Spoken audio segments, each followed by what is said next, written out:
Assalamu alaikum wa rahmatullah. Peace to the believers. Peace to the non-believers. My name is Samba. I'm Prolific Abdullah. You are now watching New World Television Network. Peace. Assalamu alaikum. Wa alaikum salam. How you feeling, bro? I'm good. Alhamdulillah. How you? I'm here, bro.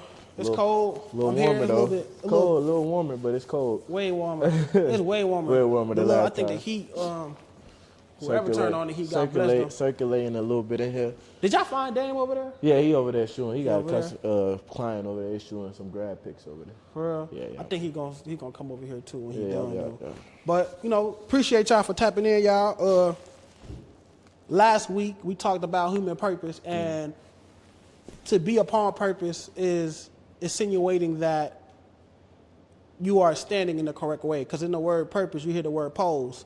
And when a human is posing, right, when they're standing, their head is above, their feet is walking on ground.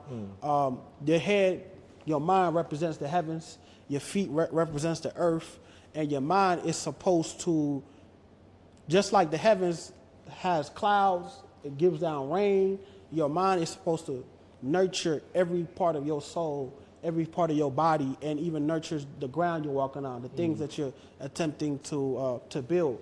But in order to even be upon that type of lifestyle, you got to be connected to Allah. And Allah has designed us to travel the Sirat al-Mustaqim. Yeah. And the Sirat al-Mustaqim is the spiritual path of growth, right? The straight path. Now, what we have to face, or we have to come to understand, is that there are entities out in this world that are attempting to take us off this path, right? Shaitan says he's going to come left, right, up, down. He comes from all different sides, and we got to be aware of it. Because a lot of us think like the devil is this guy with two horns, and he's walking around chasing people. That's not it. That's psychosis. Yeah. That's like a legit mental illness. And what we have to do is identify who Shaitan is, right? See that and counter him. Right, we have to do jihad with truth, So, I know you wanted to talk about distractions and instant gratifications and how distractions derail us from our purpose, right? And you said one of those things was instant gratification. So, how would you teach the people? So what I would say, like I said earlier, like a bunch of us aren't lazy; we're distracted. Yeah. And like I said, it's that laugh now, cry later mentality. Is you wanna feel good now without thinking about the repercussions you have to face later on. And like my boy EA says, like you're lactose intolerant, you want that mac and cheese right now, you want that milkshake right now, you want that, it's ice cream sundae right now, but you're not thinking about later on in the day what you got to do with it. And there's two types of people. It's the type of person that say, I can take accountability. I'm the one that made that decision earlier, so now I got to deal with the consequences. Or you can have someone with a victim mindset that's like, oh, well, someone must have put something in the food or something might have happened, but you're doing everything but taking accountability from that. So a lot of times is you got to understand yourself. And if you have a problem, and we talked about it last time, the first step of solving a problem is to identify there's a problem and then accept there's a problem. But the thing about it is a lot of us, it's like one of the biggest sins you can have as a human, your nafs, is ego. A lot of us think we don't make mistakes, we don't have nothing wrong with us, and we fail to acknowledge that we have a fault or we have something wrong with us. And Allah told us that we are imperfect creations. So if the Almighty Creator tells you you are imperfect, who are you to tell yourself you make no mistake, you are perfect? And a lot of us, that's why we don't hesitate to be instantly gratified or to do things that instantly gratify us, is because we are in love with the results, but not in love with the journey. Everybody wants to be successful. Everybody wants to be rich. Everyone wants to, get to the finish line. But everybody doesn't want to pace themselves and finish through and run through, do everything you want to do. Everybody wants the congratulations and the finish line, but nobody wants the journey. But how do we identify, like, all right, one way I identify that this is a distraction is the attention. We just talked about R.F. Skinner. Yeah.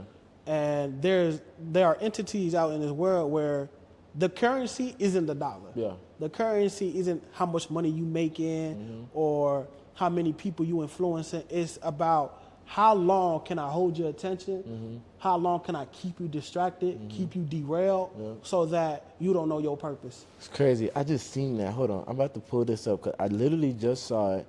It say, your attention is currency. It is. And most people are broke. No attention. No attention. And it's because your attention span is like this. Fish bowls. That's what they say nowadays. Yeah, fish bowls. Yeah. You can see right through. It's like it's anything that you can get derailed off of this. You can be going here. You can be walking to your car. Hey, my man, what's up? You look over. You forget about everything you're doing. Yeah, you do. And that's just a lighter sense, but it gets deeper. It's like now it's not just a shaitan or a shayateen that's around you. It's like something that you're self-inflicting yourself, whether you're and then there's something called addiction too. And when people hear addiction, they always think about substance. Weed and drugs and alcohol. That. Your addiction is just something that you're using to hide over something. Like you're using it to escape the reality or to escape your responsibilities. So addiction can be anything that keeps you away from your responsibilities. Yeah. That's what you're saying. Okay. Yeah, and at first it doesn't start as addiction. It starts as an escape. But then when you rely on that escape over and over and over, because if you feel like you escape just a little bit, that's that. It works with instant gratification. You feel like you escape a little bit. So every time something happens, your immediate response is to what? Do that thing that made you feel like you escape a little bit. Then you keep going. And guess what happens? You start to rely on it. When you start to rely on something, what happens? You get addicted. And once you get addicted, you're like, I can't live without this. And it's not always substance. Your addiction could turn into a vice.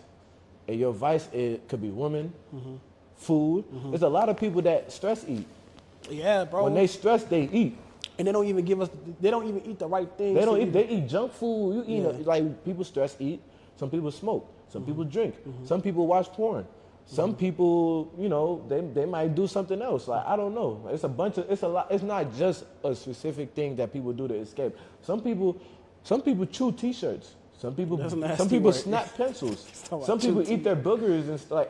A lot of people do certain stuff to make them feel good in that situation, that moment. Got you. And they like some people, they deal with stress by cutting themselves. Like a lot of people deal with things differently, but the thing that they're doing to deal with this stuff is just to escape their reality. But the thing about escaping your reality never goes away. So the thing about it is, let's say example is you use something to escape your reality, but then when your reality comes back, but the thing about it is people think your reality come back, but it never left. It's always been there. Yeah. So when you feel like it came back, it comes back with more force. But the thing about it is it never left. You just never dealt with it. So now what you use as an escape is not working no more. So guess what? You go find something stronger. You go find something stronger. What they call that? It's like you're enhancing tolerance. Yeah, tolerance. Exactly. You're losing your tolerance for it. Yeah. So now a little bit of it at first, a little bit of it will suffice. But now your problem is growing and growing, but it's not growing. It just never left. Yeah. So now you got to add on. It's a compound stress machine. It's a compound stress. Exactly what it is. It's building up. So now your tolerance is going up with it. You know what I mean? You got a higher tolerance for it now. So now you need something stronger, something stronger. What do you do when there's nothing stronger? You crash. Yeah. I think that's why, as men, we have to have the ability. I was just listening to 19 Keys and Mike Rashid, and they had their own like man-to-man podcast, or what should man do? And a thing that they really hit on is facing the issues that come towards you. Yeah. Right, one-on-one contact. This is you and whatever you're facing, and deal with it, so that you can transform. And when you transform, you become the version you need to become to level up. And when you improve, like, so self-development for me, right? The word self-development, it don't really even suffice. Like when my study in self-development, the reason you develop, it's not just for you, it's for others.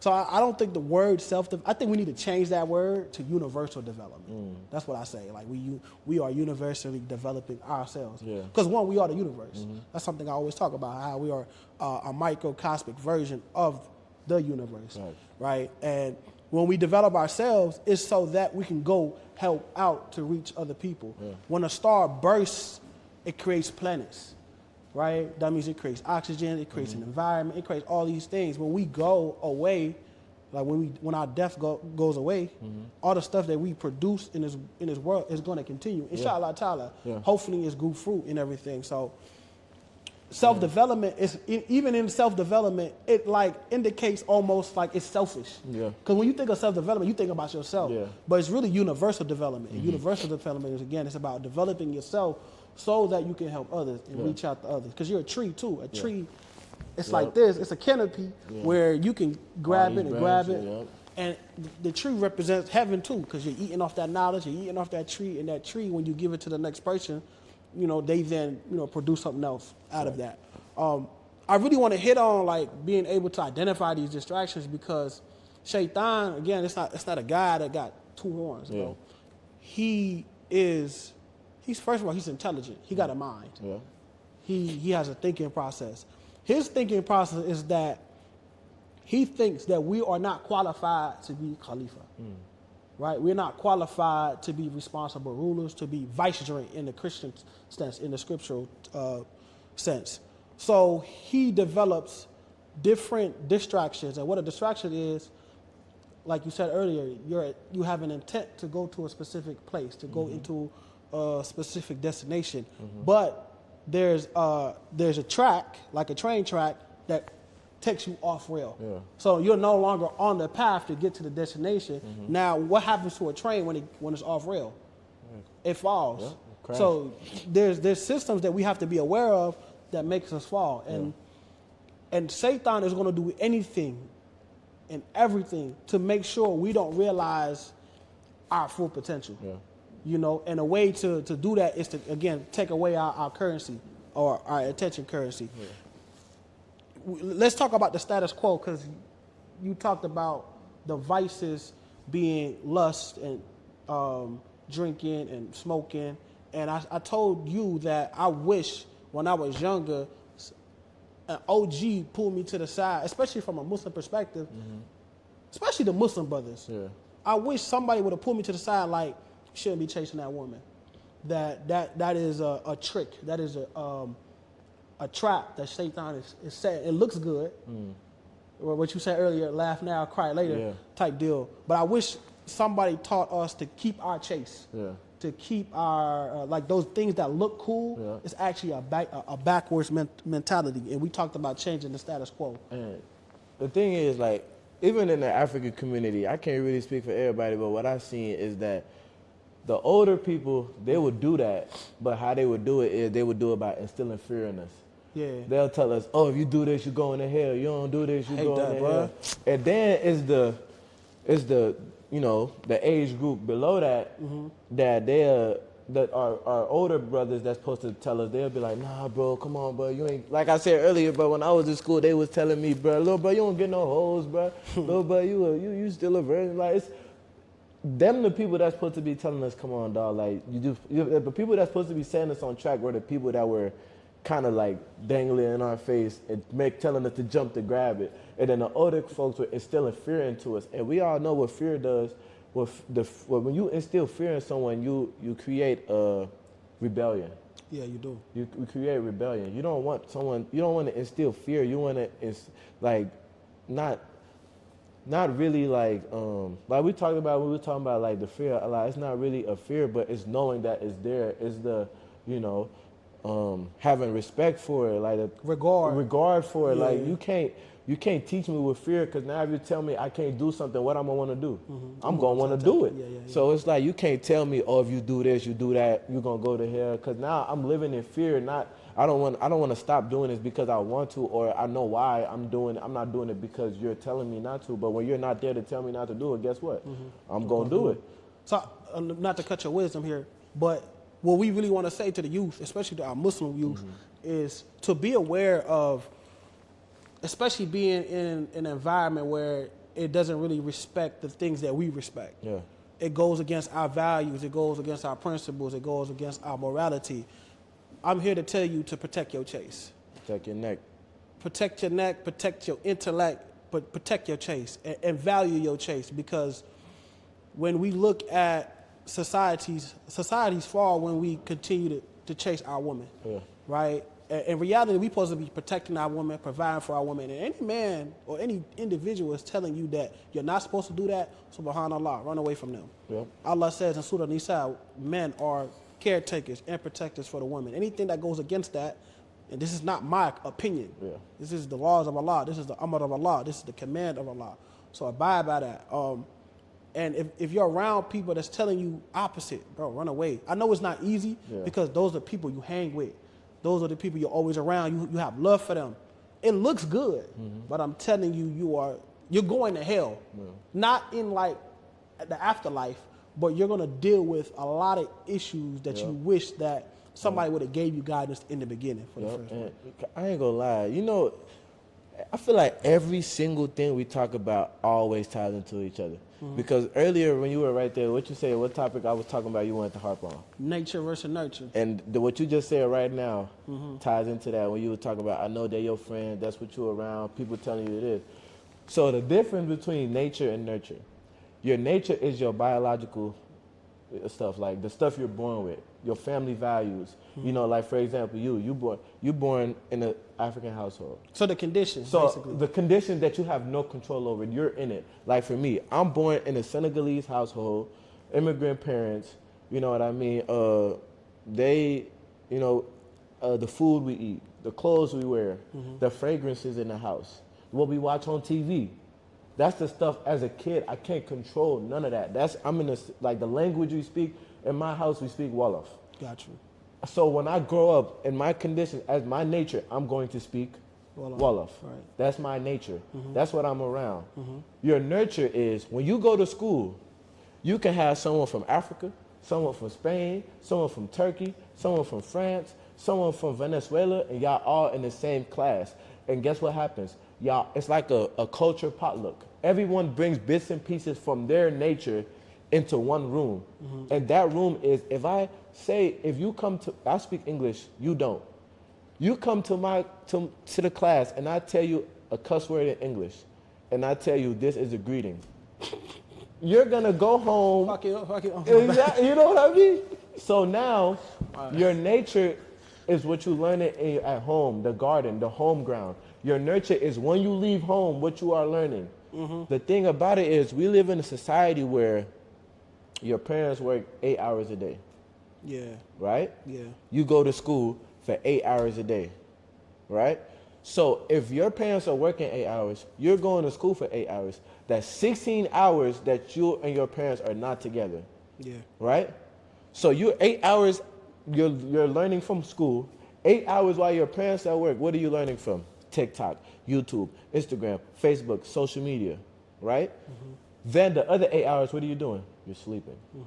So now the thing is, we are heavily influenced by our peers because that's who we spend the most time around. We are heavily influenced by social media because when you're parent at work and not instilling this value, that's why in the culture when they have gender roles, when they say the woman is supposed to stay home with the children while the man go work. You know why? Because if the man and the woman is both going out to work, who is at home teaching the nature to the kids? Yeah.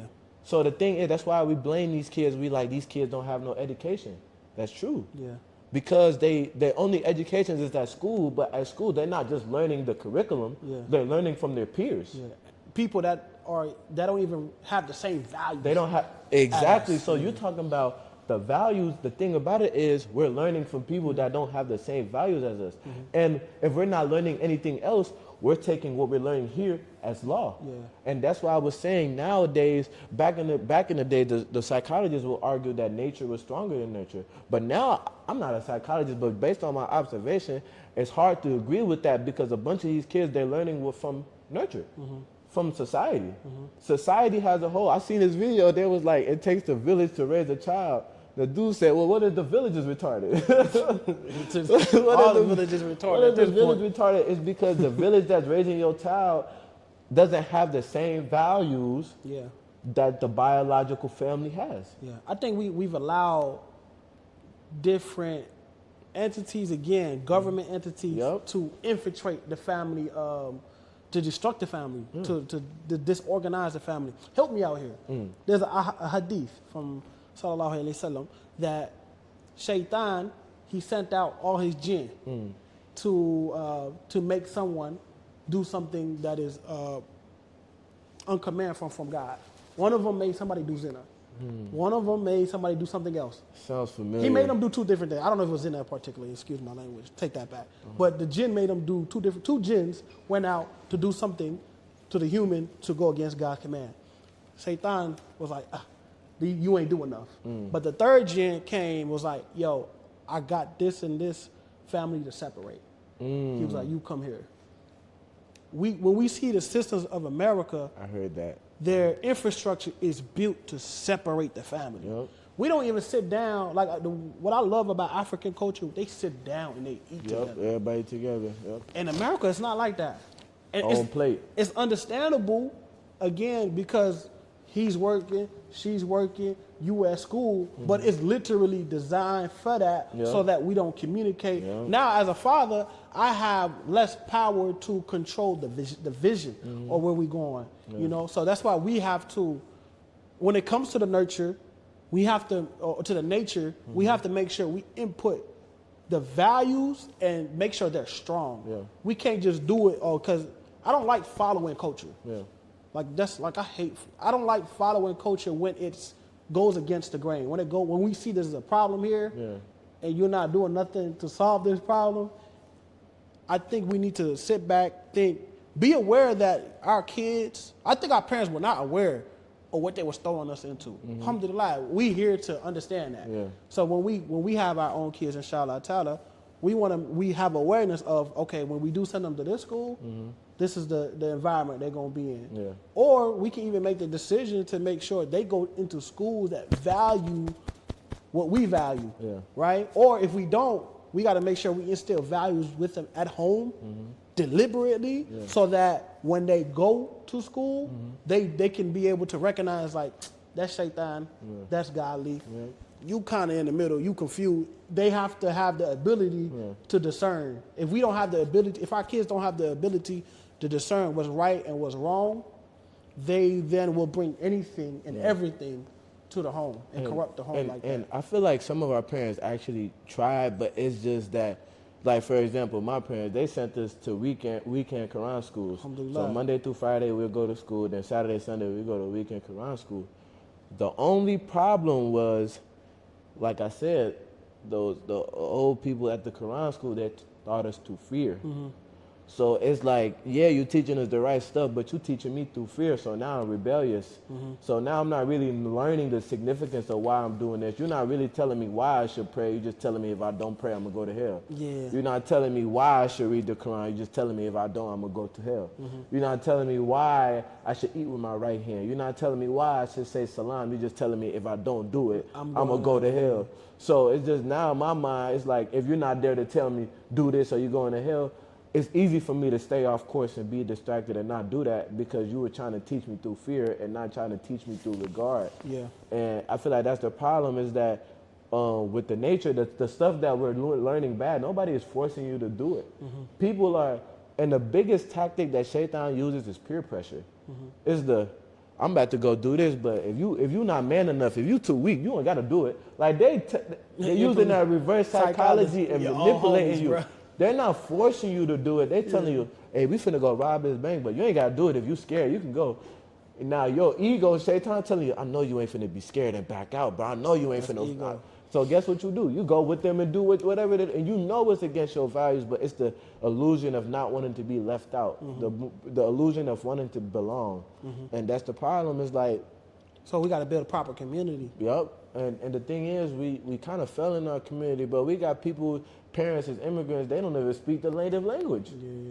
Like they forgetting the native, they don't speak the native language, they don't know no values, they don't know nothing. They're like, and when you talk about how in Africa we all eat together, and here it's like in America it's like an individualistic society. It's like in Africa you can see someone that's 30 years old and they still living in a family house, and it's like one income, they all come together. Here it's like, if you 18 and you still living with your parents, you a failure. Nah. Like, you know what I mean? It's designed for you to fail, because who at 18 years old has it all together? Yeah. White families don't even operate like that. They don't. Indian families don't operate like that. And that's why they have generational wealth. Yes. At 18, bro, you see a family of Arabs, bro, like they all live in one house, they share one car, Yes. and then they all save their money, and then they buy another car, and then they buy another car. But here it's like, I gotta have my own car, and then that car mess up, and now you gotta. It's like it's so stuck on being an individual that you end up hurting yourself. I think part of that is not having a vision. Yeah. And besides even buying a car, they buy businesses. Yeah. They buy assets. Yeah. They make sure that it's like the Jewish community. If you look at the Jewish structure, you look at the Arab structure, the Indian structure, they intentionally put their kids into career fields to actually generate money. Yeah. You know what I'm saying? Even if it's not residual income, like they put them in tech. It's a high demand. Yeah. They put them in IT, high demand. They put them in finance, health, money. You know what I'm saying? So when you talk to a lot of people that come from Asia, ask them what major they're in. Yeah. Guarantee you the first thing I just said. Technology, IT. So they're in something that has a demand. Yeah. You get what I'm saying? Yeah. And that's what they value. And when their culture already instills togetherness. Yeah. So when they do bring the money, they make sure it circulates within that environment. So like they make sure, like, let's say me and you, we brothers, which we are, but like if we was biological brothers, we would wait. We was, you bringing your income, I'm bringing my income, but we're bringing the income together so that we can establish this business. Yeah. Then let's say we make sure this business is successful. We then take the income from that and make sure we establish another business. So it becomes a blueprint to follow, and we can repeat the cycle. Going back to being taught in the Quran school and not knowing why we were Muslim, like I think that's the biggest thing for me. Like now I know why I'm Muslim. Yeah. Like I've come to the conclusion in my mind why I'm Muslim. Mm-hmm. Well, and why we need to read the Quran, why we need to make salat, why we need to do what else you said? You said Quran, read the Quran, make our salat. Like why do we gotta fast? Why do I have to eat with my right hand? Like, boom. So like for the answer, like, we can answer that now. Yeah. Just because we're not in fear no more of that. Mm-hmm. To make our salat it's for you. Yeah. Right? Allah does not need you.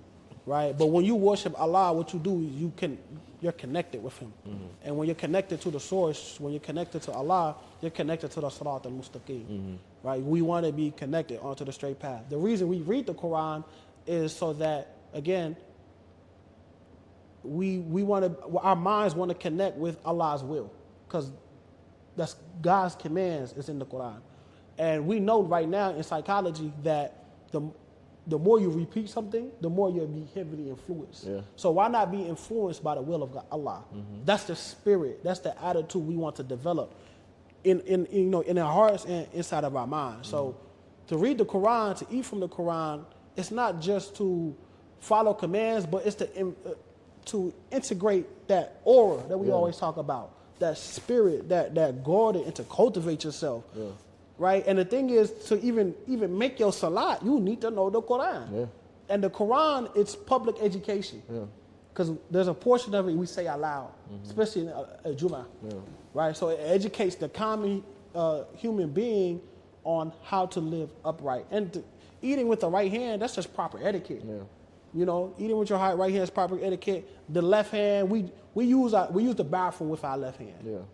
Right? And we're not gonna eat with the hand that we use the bathroom with. You know what I'm saying? Right, our right hand, we don't use it with the bathroom. We'll still wash it though. Yeah. I be seeing a lot of folks, they be coming in the bathrooms. I ain't gonna say what race, but they don't be washing their hands or nothing like that. They ain't got the proper etiquette, bro. Yeah. So want to talk about that. So let's talk about this other subject right here. It's about let me step into it. Focus. How do we create focus? If we see all these distractions, what is a way to create focus? I think with focus is that, first of all, you got to be intentional. Yeah. You got to know what your greater goal is, and to focus on something, you have to have.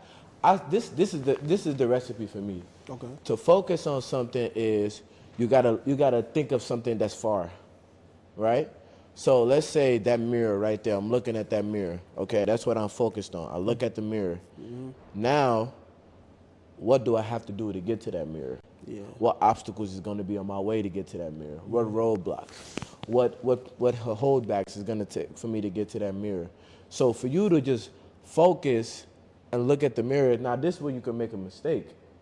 Now, if I'm looking at that mirror, right, and I just want to get up and run to that mirror, but if I don't see this bench, what I'm going to do? You're going to fall. I'm going to trip over this bench. Yeah. But if I focus on the mirror, then I'll be like, all right, that's my goal. Now I'm like, okay, this bench right here, I'm going to step over the bench. Now, if another roadblock, I'm going to go over. I might fall. I might get hurt. He'll get back. So for you to really focus on something, you got to worry about the journey. You got to find what your desired end goal is, but then focus on the journey. Don't focus. That goes into you, what you were saying earlier, people want the end goal, but they don't want to actually go through the process. You got to love the journey. That's the key right there. You got to fall in love with the process. Because if you don't fall in love with the process, you'll never meet the end goal. Yeah. And a lot of people think, when we think about free will, a lot of people think you have control over the results. Nah, free will means you have control over your energy and effort. That's free will. Like, I have control over how hard I'm going to try to get to my goal today. I have control over if I'm going to get up and pray Fajr today. I have control if I'm going to get up and go to the gym. I have control if I'm going to combat my laziness. And it's not really laziness. It's really just being distracted. It's, giving your power. And I talked about it on the last video. Every time you blame something, you're giving the power Allah gave you and giving it to that. So when you say, oh, I'm procrastinating, I'm a procrastinator. Every time I say I'm going to do something, I'll put it off. But the greatest advice I ever got in my life is, if you can do it today, why wait till tomorrow? If you could do it right now, why wait in 2 hours? People say, in 5 minutes, I'm about to get up. In 5 minutes, you're not getting up. You're not. Because, like, when you say in 5 minutes, I'm going to get up, it sounds good, but then guess what? In 5 minutes, bro, like, it's going to be some force that's going to tell you 5 more minutes, 5 more minutes, 5 more minutes, 5 more minutes. And guess what? You never end up doing what you said you was going to do. Yeah. So it's just to focus is to fall in love with the journey. As long as you fall in love with the journey and not with the results, I guarantee you'll stay on the right track. I would say to focus, again, there's so many things that's like literally punching our cerebral cortex. Yeah. The social medias, the food, right? Not hitting the gym. All these things have impact on your thinking process. Yeah. Stress, how do you combat that? So one of the things I talk about is, I have this brand called Protect the Intellect Society, and when you're protecting something, you're defending it, right? You're taking initiative. You're not gonna wait until the thing happens to you to do something about it. No, you're gonna be proactive. So one of the things is to make sure your brain is vitamin efficient, right? So this products I've been taking the Lion's Mane, I've been taking my Ginkgo biloba, I've been taking my Shilajit, which has like the fulvic acid. Look into MCT oils. I used to smoke a lot, not to expose none of my sins, but just to put that out there. I used to smoke a lot, and I smoked for a long time. And I stopped smoking for like 5 years. And I've been doing research, and what I've seen is that you can have like weed psychosis, have different illusions, and schizophrenia, and you want to repair that part of the process. So I'm in phase 1 of my process of taking fulvic acid and taking rondolia. Right, it energizes you. It allows you to deal with stress a lot more, right? And when you're able to deal with stress, what that does is allow you to make better decisions, right? So a lot of reasons we make bad decisions is because we don't know how to just sit down and focus and to think about what's the next decision. So when you're making a decision out of fear, out of craziness, out of chaos, what starts to happen is you choose to create the decision you make is a bad decision, which leads to more stress. So you want to take these products that help your brain develop. Another thing is we have to monotask. So I was reading Stolen Focus, and it talks about multitasking isn't real. It's not. There's no such thing as multitasking. It actually takes more energy. So let's say I was talking to you and I'm on my phone. Yeah. It takes more energy to switch tasks. Yeah. So let's say you talking to me, then I'm on my phone, then me going back to talk to you, your brain is a resource. So I'm taking more from the resource just to switch back. And we constantly do that. So we have to practice to get into a flow state where we're locked in into something for like 15 minutes, for 30 minutes, 45, up to an hour. Get a study session in, right? Play some chess. Yo, do something that allows you to focus on this. Like, that's something I do. Like when I'm in my study sessions, I have a 90-minute study session, I have a 60-minute study session, I have 45, I have 30. I have like two of them 30, two of them 45, two of them 60. And what it helps you, it keeps me, boom. And I do it while taking my Lion's Mane coffee. It has Shaga, it has Rishi. This protects your intellect so that you can keep focus. And when you're able to focus, you're able to focus on your purpose. A lot of people may know their purpose, but they may not be able to execute on their purpose because of the lack of focus. So learn how to focus so you can get to the next level. And minimize your screen time, right? And hit the gym. Please hit the gym, because that's where you develop your willpower. That's where you develop your strength. So that's where I'm at with, creating a system around that. Anything you want to add? Anything you want to say? How long we at right there? That's like the fourth one? Yeah.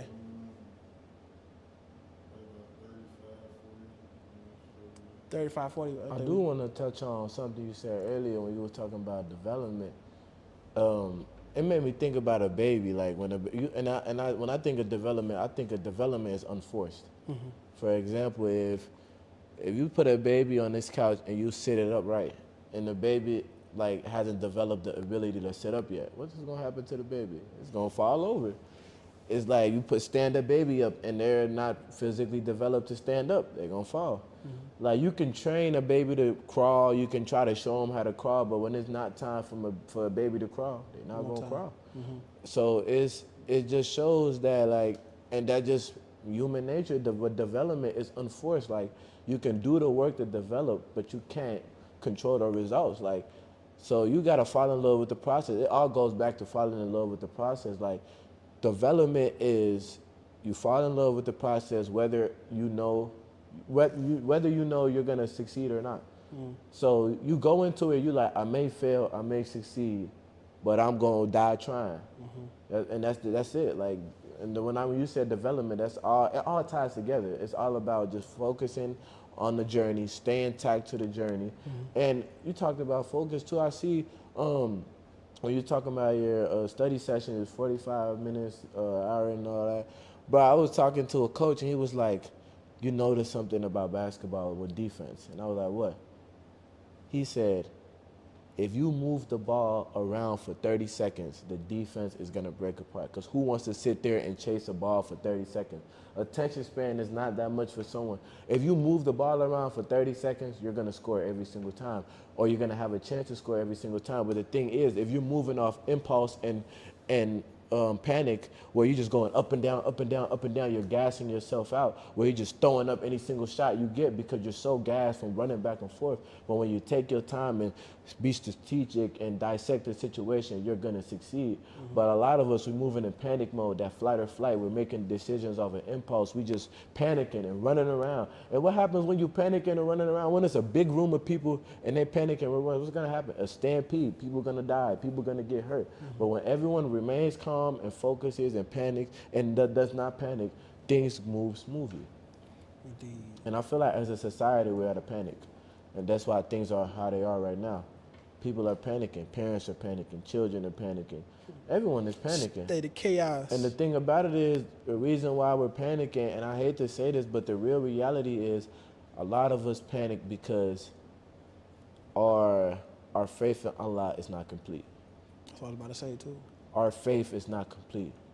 Because if your faith is complete, you're not going to panic. Because you know why? Because you know you have no control over the results. You stress and panic when you feel like you have control. Like you said, when you got stuck in the snow, it's the first thing that comes to mind. Damn, I should have went that way. I should have went this way. But you can't control that because it was your destiny for you to face that test that day in that particular moment. So a lot of us are so stuck in that, I could have did this, I should have did this, I would have did that. But that's all ifs because the situation already happened. You can't time travel back in time and change what you did. You can't leave the house 5 minutes early. Like I was some speaker came to talk to the team, Coach Stu. He was like, when he was young, he got fired from the job, and the job had a policy: you late 5 times, you get fired, right? So he's like, this 5th day that he got late to the job, he said that he woke up 30 minutes early, got prepared, left the house 20 minutes early. On his way, he said he knew he wasn't going to be late today. Then the accident happened, stuck in traffic. What happened when you get to the job? You tell them, hey, I was stuck in traffic. They say, well, the rule's the rule. 5th time, you got fired. He's like, that 5th time, it was out of my control. It was traffic. But the 4 other times I was late, That was you. that was my fault. So the one time where it wasn't your fault, you did everything in your power to make it, but you still got fired because the 4 times that it was in your control or you could have did something to make it, you didn't. So now you got to face the consequences. That's instant gratification. Now you got to laugh. You was laughing then. Now you crying now because you don't got no job. I want to talk about development a little bit more. I think we forget that Allah is our teacher too. Like we have to create and cultivate a relationship with Him. He's a Rabbil Alameen. He's a revolver of all things. So where you're at now and where you're going to be later, if you trust Allah, just know that the person you are now will be totally different than the person you're going to be. And a lot of the times you ain't going to know who that person is going to be because you don't know what Allah is going to implement in you. You don't know what trials and tribulations He's going to put into you. So Allah's Rabbil Alameen. Again, we have to trust that process. But that's like something my friend used to say back in college. Like, trust the process, man. Yeah. Trust the process. Oh, I forgot his name, Thean or something. Like, just trust the process. I never understood that at that time, at that moment. But trusting the process is the only way you can get from the darkness into the light, That's the only way where you're going to be guided. It's being able to trust the process. And trusting your Lord it's a necessity, dog. It is a necessity. Even if you don't have great faith now, trust that faith will increase. Facts. Right? Whatever, I always ask Allah to help me become a better Muslim. Let's say if you want to pray tahajjud, ask Allah, Allah, help me pray tahajjud. Don't think you're going to sit here and just say, I'm going to commit to this. No, ask Allah for guidance. Ask Allah for strength. Anything that I've done, whether it's learn the Quran, learn the Arabic, I've always asked Allah to put His hand in this. Like they said, anytime you say Bismillah, Allah has intervened. Yeah. So trust the process. I want to thank y'all for listening. Thank y'all for hearing us out.